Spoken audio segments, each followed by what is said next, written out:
অপমানিত স্থানে কখনো দ্বিতীয়বার ফিরবেন না। যোগাযোগের তৃষ্ণায় মারা যাবেন, তবুও যোগাযোগ করবেন না। আবারও বলছি, কখনোই না। নিজের মনকে ততটাই পাথর করতে চাই যতটা পাথর হলে মনের দুর্বলতা সৃষ্টিকর্তা ছাড়া আর কারো কাছে প্রকাশ পাবে না। আমি অল্প অল্প করে নিজেকে সরিয়ে নিচ্ছি সেসব জায়গা থেকে, যেসব জায়গায় আমি নিজের উপস্থিতির মূল্যায়ন পাইনি।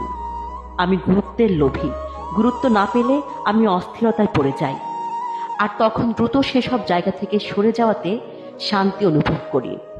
বন্ধুত্ব, আত্মীয়তা কিংবা পছন্দের মানুষজন, সবকিছু আমি হেসে হেসে ত্যাগ করতে পারি যদি সেখানে গুরুত্ব না পাই। নিজের প্রতি এতটুকু ভালোবাসা থাকাটা অবশ্যই দোষের না।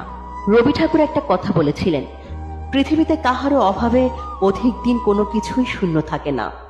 সত্যি তো, আজ অব্দি দেখি নাই কেউ জীবন থেকে হারিয়ে গেলে কারো জীবন তার জন্য মনস্থর হয়ে গেছে।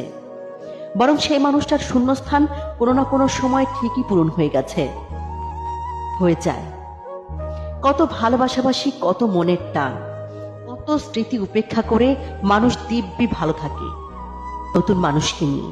পৃথিবীতে সত্যি কোনো কিছুর জন্য জীবন কখনো থেমে থাকে না, কখনোই না।